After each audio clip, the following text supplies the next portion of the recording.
Ladies and gentlemen, welcome back. Today we're talking about if, as a federal employee with FEHB, do you have to get on Medicare as well while you're working or in retirement? How does that work? How do you get the most out of it? That's what we're going to dive into today. And if you're new here, great to have you. My name is Dallin Hawes. I'm a financial planner who serves federal employees every single day, and I absolutely love it. So let's dive right in. The short answer is no. Generally speaking, most federal employees do not have to get on Medicare. They're not required to.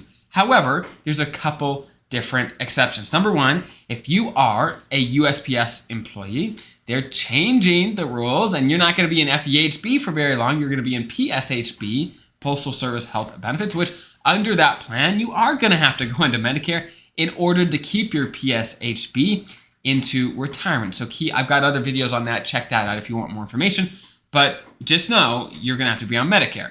For the normal traditional FERS who aren't USPS, then no, you don't have to. Now, again, another exception, if you are a military vet and you have TRICARE, if you want to keep TRICARE into past 65, you do have to be on Medicare A and B. So keep that in mind as well. But for the normal FERS, traditional federal employees, then no. You do not have to get on Medicare A and B, but you can if you want to. So I'm not going to go into a whole in-depth guide on what Medicare is in different parts. I've got other videos on that, but just know that Medicare A is free.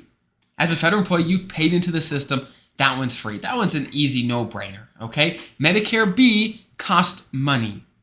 And that is the one that most federal employees have to worry about. Like, should I take that one? Because if I do, it's going to cost me extra, potentially, right?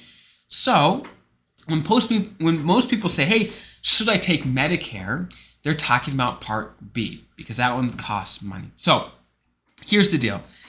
You don't have to get on Medicare as a federal employee. There's no one requiring you to. You can keep your FEHB. If you love your FEHB plan, it's perfect. Then, hey, you're welcome to keep it. However, here are a few reasons why many federal employees, just like you, actually choose to get on Medicare themselves. They're not forced to, but they choose to. Okay, let's dive in. Number one, if you say at 65, you say, hey, look, I choose to not get on Medicare Part B. I'm not worried about it. But down the road, let's say you're 70 or 75, you say, hey, actually, my situation's different. I do want to get on Medicare now. I want to get on Medicare Part B now.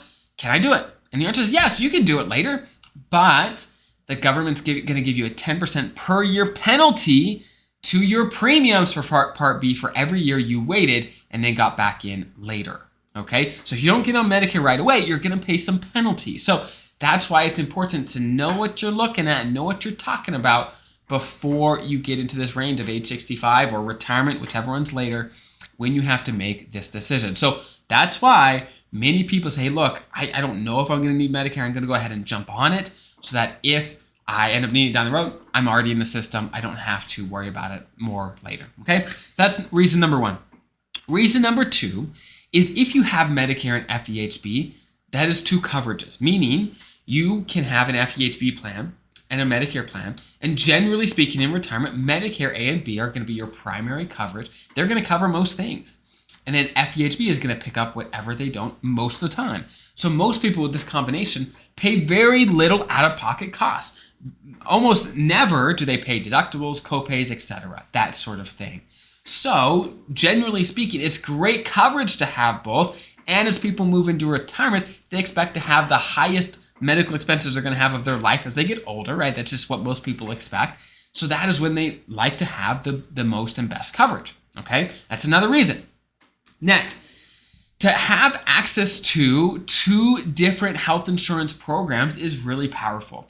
It gives you options in retirement. Like I mentioned before, if you don't get on Medicare, you're limiting your options down the road because if you want to get back, you'd pay a penalty, okay? Having access to two programs is really powerful. If down the road Medicare changed all their rules and it's not cost effective anymore, great, you can just jump to FEHB. Or if down the road FEHB changed all their rules and it's just not working for you anymore, great, you can just jump straight to Medicare. You have access to both of these major programs and you have flexibility down the road. Retirement's a long time, and I guarantee over a 30-year timeline, the government's going to change some rules. They just will, okay? They're going to change some rules, and you having access to both is a huge, huge benefit. Now, again, I'm not saying everyone should get on Medicare Part B, especially those that have huge incomes. Often there's huge IRMA penalties. If you're a higher paid person, you may know about those. But long story short, not everyone should be on Medicare Part B.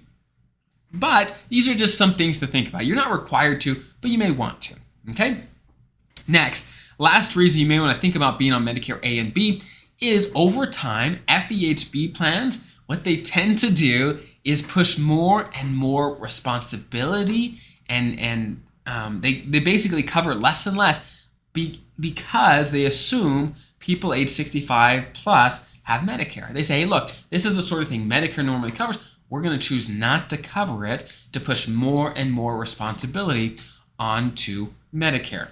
That is the sort of thing that is happening more and more and more. So if you have a plan, your favorite plan, well, over time they may push more and more that way without you really noticing. If you just keep your plan, never look at it every year, then you may realize one day, hey, they don't cover the things they used to cover anymore. The rules have changed.